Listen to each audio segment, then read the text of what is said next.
नमस्कार दोस्तों, मैं Ajay Agarwal spiritual traveller channel में आपका एक बार फिर से स्वागत करता हूं। तो दोस्तों, बहुत सारी स्पिरिचुअलिटी वाली यात्राएं करने के पश्चात आज हम एक बहुत ही महत्वपूर्ण स्थान आ पहुंचे हैं। कभी कभार तो हमें जाना होता है अयोध्या, जहां हमने राम जन्मभूमि के दर्शन करने हैं। और आप सबकी तरह मेरा भी सौभाग्य रहा है कि मैं राम जन्मभूमि के दर्शन कर पाया और बहुत जल्दी मैं इसका वीडियो आप सभी के साथ शेयर करूंगा। कृष्ण जन्मभूमि के दर्शन मैं आपको करवा नहीं पाया, लेकिन मुझे आशा है कि बहुत जल्द ही मैं आपको वहां के भी दर्शन कराऊंगा। लेकिन एक और पवित्र स्थान है जहां के दर्शन बड़े ही मुश्किल से मिलते हैं। दोस्तों, राम जन्मभूमि के दर्शन करना अगर हमारे लिए सौभाग्य है, तो कृष्ण जन्मभूमि के दर्शन करना हमारे लिए अहोभाग्य है। और हमारा पता नहीं कौन से जन्म का पुण्य है कि हमें आज राधा रानी के जन्म स्थान अर्थात रावल आने का दर्शन प्राप्त हुआ है, वो भी राधा रानी के एक छोटे भक्त के साथ। तो दोस्त, एक बार अपना नाम बताओ आप। शौर्य गोयल। तो शौर्य, आपके लिए राधे राधे नाम का अर्थ क्या है?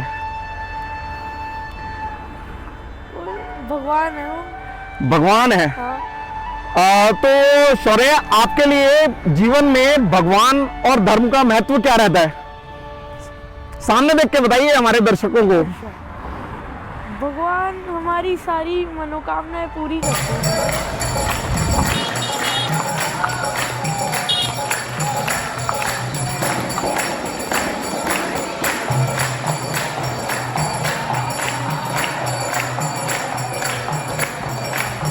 दोस्तों, जब भी आप राधा रानी को किशोरी जी कहकर जब उनकी प्रार्थना, नमन और वंदन करते हो, तो आप राधा रानी के किशोरी यानी बड़े स्वरूप को याद करते हो।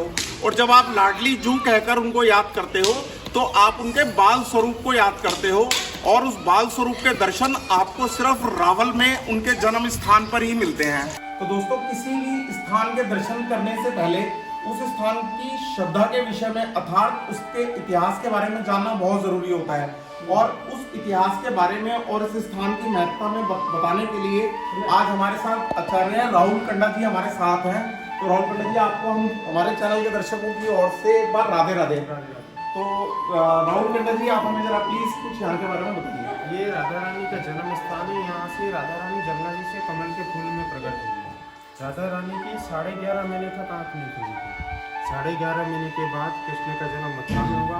तो वशिष्ठ देव जी कंस की आतंक की वजह से गोकुल लेके आ गए नंद बाबा के यहाँ। तो नंद बाबा ने सभी जगह बधाई संदेश भेजा, मेरे यहाँ लाला का जन्म हुआ है।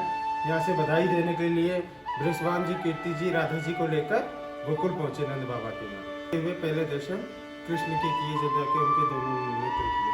कंस के सबसे बड़े राजा थे बृषभान जी। इनके पास 11 लाख गाय थी और नंद जी के पास 9 लाख गाय थी। उस समय में जिसके पास जितना पशुधन होता वो राजा महाराजा कहलाता था।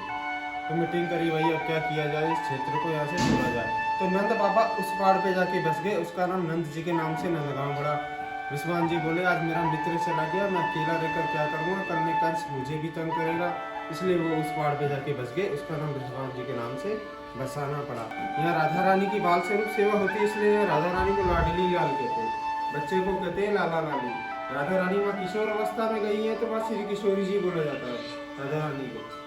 और ये दोनों विग्रह जन्म स्थान से प्रकट है। यहाँ के जो दर्शन है, युगल स्वरूप परमानंद व्यास राजस्थान जोधपुर से आके यह तपस्या करी थी।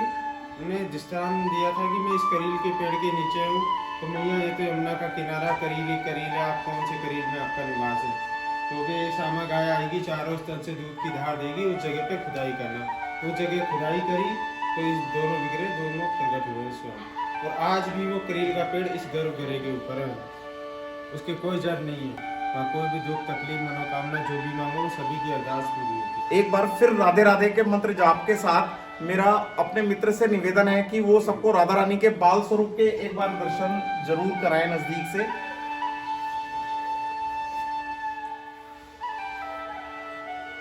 तो दोस्तों, राधा रानी के मंदिर में आए हैं और राधा के नाम की अगर हमने हाजिरी नहीं लगाई तो हमारा यहाँ आना बेकार है। बचपन में मैं स्कूल भी जाया करता था ना, तो वहाँ के रजिस्टर में अटेंडेंस जरूर लगाते थे हम लोग, प्रेजेंट की। गलत कह रहा हूँ भाइयों? है तो प्रेजेंट लगाते थे। तो मंदिर में भी अगर आए हैं तो राधा रानी के आगे अपने इनके रजिस्टर में हमें प्रेजेंट जरूर लगा के जानी है। तो मैं बोलूंगा और आप सब मेरे साथ साथ जरूर बोलना, और अगर कोई बोल ना पाए तो सुनना जरूर, और मन में राधे राधे मंत्र का जाप करते करना। हे राधा रानी मेरी महारानी, हे राधा रानी मेरी महारानी, मेरी महारानी, हे राधा रानी मेरी महारानी, हे राधा रानी, हे राधा रानी मेरी महारानी।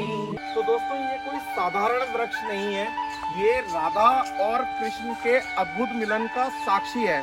अगर आप वृक्ष को ध्यान से देखेंगे तो इस तरफ आपको ये कृष्ण रूप में दिखाई देगा, यानी सांवला रंग दिखाई देगा, और इस तरफ गौर वर्ण दिखाई देगा जो राधा जी का स्वरूप है। तो आप अगर ध्यान से देखेंगे तो ये पेड़ है, ये राधा और कृष्ण का अद्भुत मिलन का साक्षी है। मित्रों, सखी को सखी प्यारी होती है, सखा को सखा प्यारा होता है। अभी हम गए हुए थे राधा रानी से मिलने, और राधा रानी से मिलने के बाद अगर हम उनकी सखी चंद्रावली से मिलने नहीं आए तो राधा रानी नाराज हो जाएंगी कि मुझसे मिलके गए, मेरी सखी से मिलके नहीं गए।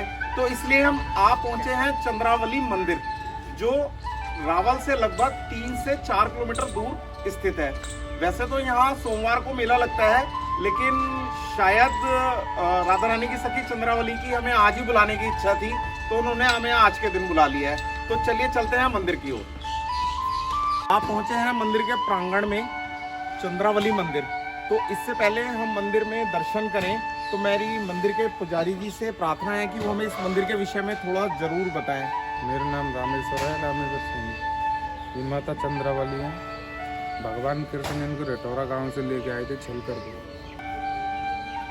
भगवान कृष्ण इनको छल करके लाए थे, यहाँ के इन्होंने पहचान लिया कि माता चंद्रावली माता ने, आप तो जनानी नहीं जनाने हो। माता बोली हम आपके साथ नहीं जाएंगे। तो भगवान कृष्ण बोले चलो तुम नहीं जाओगी तो मैं आपको यहीं बैठार के जा रहा हूँ, मैं गोकुलनाथ जी के दर्शन करके आऊँगा वापस, तो आपको गाँव छोड़ाऊँगा। माता भगवान कृष्ण इनको इधर बैठा के चले गए, तो वापस लौटने में उनको समय लग गया। 2 दिन बाद तो माता ने आकाशवाणी की, प्रभु आप हमको इधर बैठा के गए हो, आप लौटे नहीं। भगवान कृष्ण बोले माता हमसे गलती हो गई। भगवान कृष्ण लौट जाए तो माता ने इनकार कर दिया, हम आपके साथ अब नहीं जाएंगे। भगवान कृष्ण बोले ठीक है चलो नहीं, आप विश्राम करो, आपकी कलयुग में पूजा होगी, भक्तों की मनोकामना पूरी करेगी। बोलो चंद्रावली मैया की जय।